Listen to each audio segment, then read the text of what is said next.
आर्थिक घटनाक्रम, भारत की अंतरिक्ष व्यवस्था। टॉपिक है भारत की अंतरिक्ष व्यवस्था। और ये चर्चा में क्यों है? तो सीरियस IIST अनुसंधान परियोजना के अनुसार भारत की अंतरिक्ष अर्थव्यवस्था काफ़ी विकसित हो गई है और अब यह सकल घरेलू उत्पाद का 0.23% है।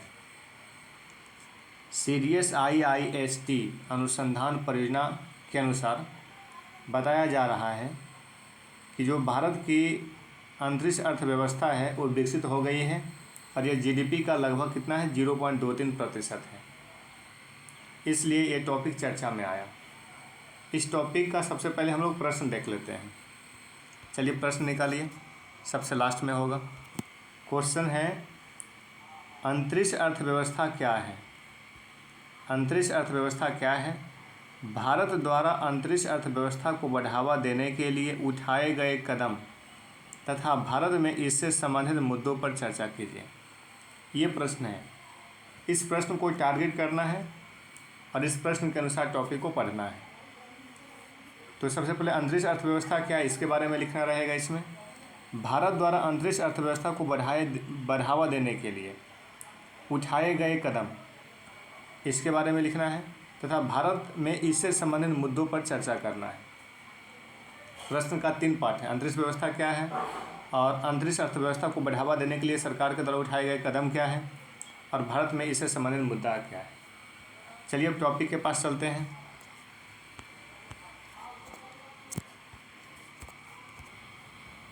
देखिए अंतरिक्ष अर्थव्यवस्था क्या है।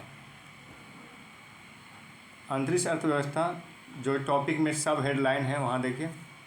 तो अंतरिक्ष अर्थव्यवस्था के तहत अंतरिक्ष से जुड़े महत्वपूर्ण और मानव के लिए लाभप्रद व्यापक गतिविधियों एवं अंतरिक्ष संसाधनों के उपयोग को शामिल किया जाता है।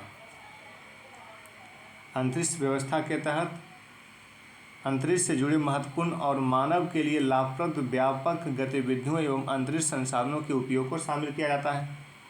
इनमें शामिल है अंतरिक्ष का अन्वेषण करना, अंतरिक्ष से संबंधित अनुसंधान करना, अंतरिक्ष से संबंधित समझ को बेहतर बनाना, अंतरिक्ष संसाधनों का प्रबंधन और उसका उपयोग करना। तो जब भी पूछे अंतरिक्ष अर्थव्यवस्था क्या है तो ये पॉइंट यहाँ पे आप लिख दीजिएगा। तो अंतरिक्ष अर्थव्यवस्था के तहत क्या करते हैं? अंतरिक्ष का अन्वेषण करते हैं, अंतरिक्ष से संबंधित जो मुद्दा है उसका अनुसंधान करते हैं। अन्वेषण और अनुसंधान करना, अंतरिक्ष से संबंधित जो विषय हैं इसके प्रति समझ को बेहतर बनाना और इसके प्रबंधन और उपयोग की बात की जाती है अंतरिक्ष अर्थव्यवस्था में। और ये किस लिए की जाती है? ताकि मानव के लिए लाभप्रद हो और इसकी गतिविधियाँ जो है अर्थव्यवस्था में भूमिका निभा सकें।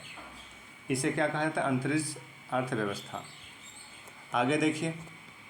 अब देखिए अंतरिक्ष अर्थव्यवस्था का महत्व, जो सब टॉपिक है अंतरिक्ष अर्थव्यवस्था का महत्व, इसको ध्यान दीजिए। GDP के संबंध में भारत का खर्च चीन, जर्मनी, इटली और जापान की तुलना में अधिक है, लेकिन अमेरिका और रूस से कम है।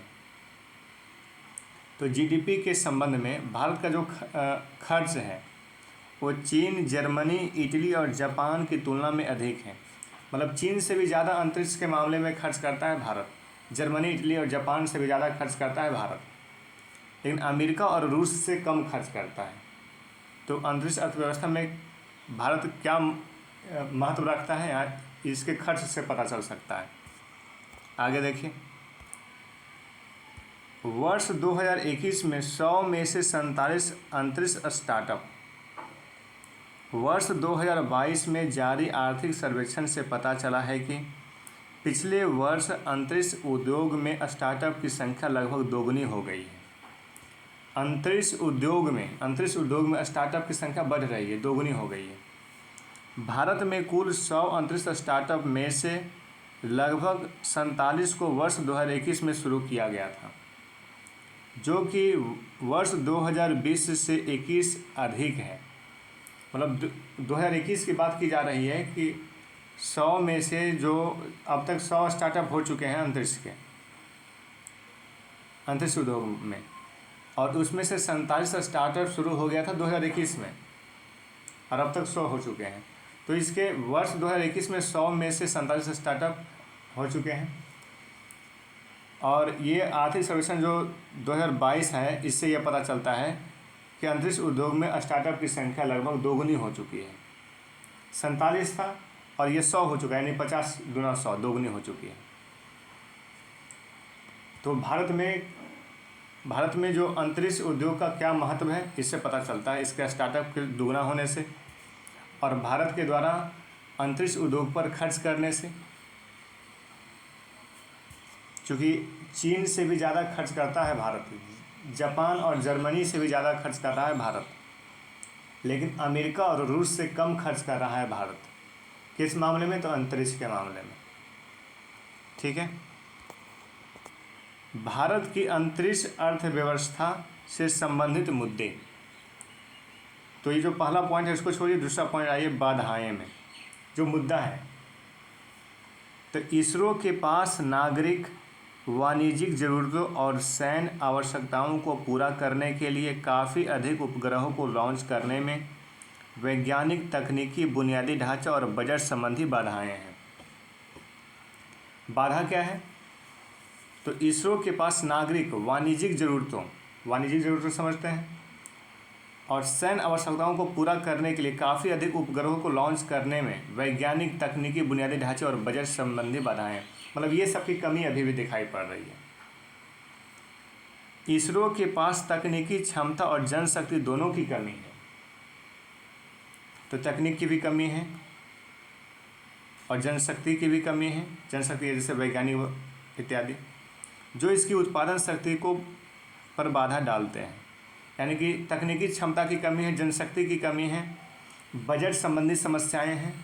ये सारे जो मुद्दे हैं बाधा के रूप में अंतरिक्ष उद्योग को विकसित करने की गति को रोकते हैं।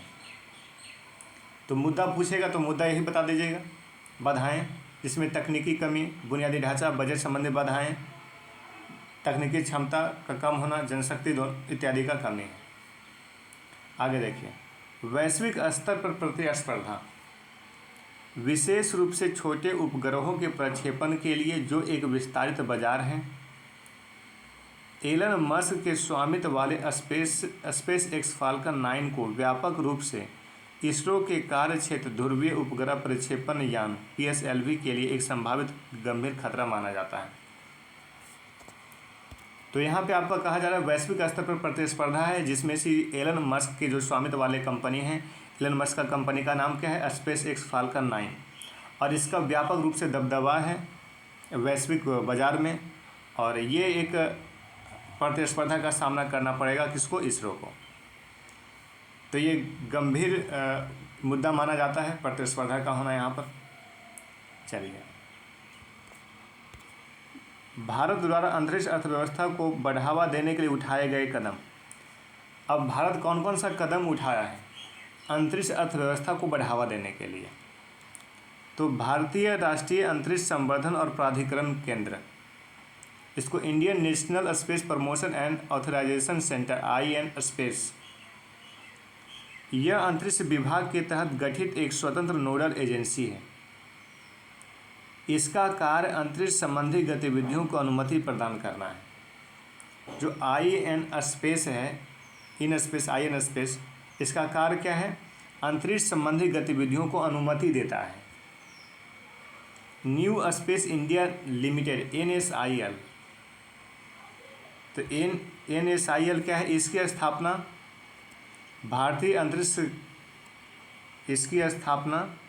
भारतीय अंतरिक्ष कार्यक्रम की बढ़ती मांगों को पूरा करने और उभरते वैश्विक अंतरिक्ष बाजार का वाणिज्यिक रूप से दोहन करने के उद्देश्य से की गई है। तो भारत के द्वारा अंतरिक्ष अर्थव्यवस्था को बढ़ावा देने के लिए कौन कौन से कदम उठाए गए हैं? इसमें IN स्पेस का गठन किया गया है, और ये अंतरिक्ष संबंधी गतिविधियों को अनुमति प्रदान करता है। ये अंतरिक्ष विभाग के तहत एक गठित स्वतंत्र नोडल एजेंसी है। न्यू स्पेस इंडिया लिमिटेड की स्थापना की गई है, और ये भारतीय अंतरिक्ष कार्यक्रम की बढ़ती मांगों को पूरा करने और उभरते वैश्विक अंतरिक्ष बाजार का वाणिज्यिक रूप से दोहन करने के उद्देश्य से इसका गठन किया गया है। आगे देखिए, अंतरिक्ष क्षेत्र से संबंधित दो स्टार्टअप्स अग्निकुल और स्काई रूट, प्रीलिम्स में पूछ सकता है। अग्निकुल और स्काई रूट ये जो स्टार्टअप्स हैं ये किससे संबंधित हैं? तो अंतरिक्ष क्षेत्र से संबंधित हैं। तो भारत के द्वारा अग्निकुल और स्काई रूट स्टार्टअप्स की शुरुआत की गई है और इसके साथ अंतरिक्ष विभाग ने एक फ्रेमवर्क समझौता ज्ञापन पर भी हस्ताक्षर किया है। और ये जो फ्रेमवर्क समझौता ज्ञापन पर हस्ताक्षर किया है, इसके तहत इन्हें स्पेस लॉन्च व्हीकल्स की उप प्रणाली और प्रणाली के विकास एवं टेस्टिंग के लिए इसरो की सुविधाओं और विशेषज्ञता तक पहुंच प्रदान की जाएगी। तो ये टॉपिक यहाँ पे कंप्लीट होता है।